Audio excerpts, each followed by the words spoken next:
ان کا ڈیسیجن یا جو ان کو مشورہ مل رہا ہے وہ بہت اچھا ہے، لیکن آپ اس کی ریزن کیا دیکھ رہے ہیں؟ کیوں ضرورت محسوس ہو رہی ہے پارٹی کے اندر سے یہ مشورے کیوں مل رہے ہیں؟ کوئی کمی کوتاہی ہے گورننس میں، پرفارمنس میں، یا کوئی اور وجہ ہے؟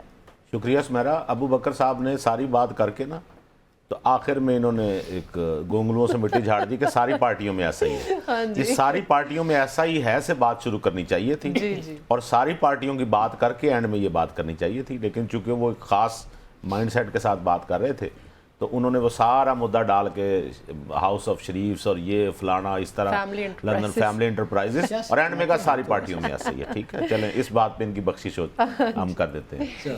وہ چاہتے بھی یہی تھے. چلیں نہیں بخش دیا جی. اچھا ایک چیز یاد رکھیں سمیرا، یہ سب جانتے ہیں کہ میاں صاحب ایک نہایت سخت دور سے گزرے ہیں. اس سخت دور سے مراد میرا پولیٹیکل جو ان کے ساتھ وکٹمائزیشن ہوئی وہ نہیں. آپ کو جو میاں صاحب کی ذات میں ایک تھوڑا سا ٹھہراؤ نظر آ رہا ہے. ٹھہراؤ سے مراد ایک یعنی معاملات سے پیچھے، اس کے پیچھے ریزن پتہ کیا ہے جو مجھے لگتا ہے؟ میاں صاحب بیسیکلی کلثوم نواز شریف صاحبہ کی موت کے بعد ٹوٹ چکے ہیں. وہ جو ایک ان کا تھا نا جی محبت کا رشتہ اور جس طرح سے، اور پھر اس دور میں جب وہ ان کو پراپر ٹائم بھی نہیں دے سکے اور یہ انہوں نے بہت اثر ڈالا ہے ان پہ. نمبر 2، میاں صاحب پارٹی کے صدر ہوں یا نہ ہوں وہی پارٹی کے لیڈر ہیں. بالکل ایسا ہی ہے. وہ آپ کے سامنے کوئی اور صدر کے طور پہ آ جائے، جاوید ہاشمی بھی ایک دور میں صدر رہے، یہ بھی رہے، اپنا شہباز شریف صاحب اب بھی ہیں، تو پارٹی کا صدر کوئی بھی ہو، فیصلہ آخری فیصلہ میاں نواز شریف صاحب کا. یہی بات میں پوچھنا چاہ رہی ہوں کہ ضرورت کیوں محسوس ہے؟ ضرورت اس لیے محسوس ہوئی جیسے ابھی انہوں نے ذکر بھی کیا ابو بکر صاحب نے کہ اب وہ جو یہ کہتے ہیں نا آپٹکس اچھے نہیں آتے، وہ فلاں بیٹھے ہیں وہاں کیوں بیٹھے ہیں، وہ مجھے تو اس میں بھی کوئی اعتراض نہیں، لیکن اب وہ باقاعدہ جب پارٹی کے صدر ہوں گے تو پارٹی کے صدر کی حیثیت سے ایکٹیو ہونے کا انہیں موقع ملے گا. وہ آگے جب پارٹی کے فیصلے کریں گے یا پارٹی کی جس آپ نے کہا میں اسے تنظیم سازی نہیں کہوں گا، وہ اس کو تنظیم نو کہہ لیں. ٹھیک ہے، تو اس سے بڑی مدد ملے گی. اور میاں صاحب کا یہ فیصلہ یا پارٹی کا یہ فیصلہ جو ہے بہت صائب فیصلہ ہے. میں ایک چیز پہ اعتراض کروں گا. ابو بکر صاحب نے کہا کہ رانا ثناء اللہ نے بھی کہا، آصف کرمانی نے بھی کہا، جاوید لطیف صاحب نے بھی فلاں بیان دیا. کیا وجہ ہے سمیرا کہ یہ بیان تو پارٹی کے بیان شمار ہوتے ہیں، بالکل صحیح، لیکن شیر افضل صاحب مروت صاحب جو بیان دیتے ہیں اس کے بارے میں آتا ہے کہ نہیں وہ ان کی ذاتی رائے ہے. رانا ثناء اللہ صاحب کا بیان پارٹی کا بیان ہے، آصف کرمانی صاحب کی بات پارٹی کی بات ہے، جاوید لطیف صاحب کی بات پارٹی کی بات ہے. رانا ثناء صاحب کی تو کل ہم نے انڈیپینڈنٹلی ہاں تو ان کی ذاتی رائے ہو سکتی ہے کہ نہیں، ان کے بارے میں نہیں کہا گیا ذاتی رائے، ان کے بارے میں یہی تاثر دیا گیا کہ نہیں یہ پارٹی کی رائے ہے. لہٰذا یہ دیکھنا چاہیے کہ ہم جس ماحول میں رہ رہے ہیں اس وقت ساری، ابھی میں بھی وہ تھوڑا سا ابو بکر صاحب والا فارمولہ اپناتا ہوں نا، ساری پارٹیاں جو ہیں اس وقت وہ بہرحال پارٹیوں کے درمیان جب کوئی رائے آ رہی ہوتی ہے نا تو وہ ذاتی نہیں ہوتی. یہ ذہن میں رکھیں، یہ کبھی بھی نہیں ہو سکتا کہ پارٹی کا کوئی بندہ کوئی رائے دے دے اور اس کی ذاتی رائے ہے. لیکن ہاں پارٹی جب یہ سیف ایگزٹ ضرور ہوتا ہے، سیف ایگزٹ ضرور ہوتا ہے کہ آپ کہہ دیں کہ یہ اس کی ذاتی رائے ہے، ورنہ یہ نہیں، یہ کہیں نہ کہیں ڈسکس ہوئی ہوتی ہے، کہیں نہ کہیں بات ہوئی ہوتی ہے اور اس کے بعد یہ رائے سامنے آتی ہے. تو میاں صاحب کا پارٹی کا صدر بننا، پی ایم ایل این کا صدر بننا یہ خوشائند بھی ہے اور اس حوالے سے اس کے آپٹکس بھی اچھے نکلیں گے، کیونکہ جو آپ کا کہنا تھا نا کہ پارٹی ورکر جو ہیں وہ میاں نواز شریف صاحب کے نام پہ انہوں نے ووٹ دیا اور ان کو دیکھنا چاہتے ہیں. پارٹی کا جو دلہا ہے وہ تو میاں نواز شریف ہی ہے. تو اس دلہا کو سامنے رکھنا. آپ کو یاد ہوگا یہی بات کر رہے تھے آپ نے کہا اس سے کوئی فرق نہیں فرق کوئی نہیں پڑتا. میں اس لیے بتا رہا ہوں کہ آپ اپنے طور پہ یہ بنا لیں کہ جی ورکر نے کہا ورکر میں مایوسی پھیل گئی ہے. ہاں میں یہ مانتا ہوں کہ یہ افسوس ضرور ہوا کہ میاں صاحب جو ورکر دیکھنا چاہتے تھے کہ وزیر اعظم، لیکن اس کا مطلب یہ نہیں ہوا کہ وہ ٹوٹ پھوٹ گئے، سارا انہوں نے کھانا چھوڑ دیا ہے کہ جی پارٹی تو وہی ہے نا، پارٹی تو وہی موجود ہے نا، تو وہی پارٹی اقتدار میں بھی اب شامل ہے. اور میاں صاحب کی جب بطور صدر میاں صاحب سامنے آئیں گے تو اس سے ظاہری بات ہے ورکروں کو بھی حوصلہ ملے. ٹھیک. اچھا ابو بکر صاحب، اس کا اگر ہم یہ بھی سوچ رہے ہیں کہ یہ فیصلہ اس لیے بھی لیا گیا کہ اس کا مطلب ہے پھر پہلے جو بھی ڈیسیجنز ہو رہے تھے اس میں نواز شریف صاحب شامل نہیں تھے؟ نہیں، یہ تو میرا خیال ہے ناممکن سی بات ہے. پی ایم ایل این کی سیاست، پی ایم ایل این میں میاں نواز شریف صاحب کا جو ایک رول ہے قائد کا، اور پھر ہم نے سینئر جرنلسٹ جو ہیں ان کی زبانی سنا کہ بڑا ایک مشرقی سا گھرانہ ہے اور بڑے اور چھوٹے بھائی میں بڑا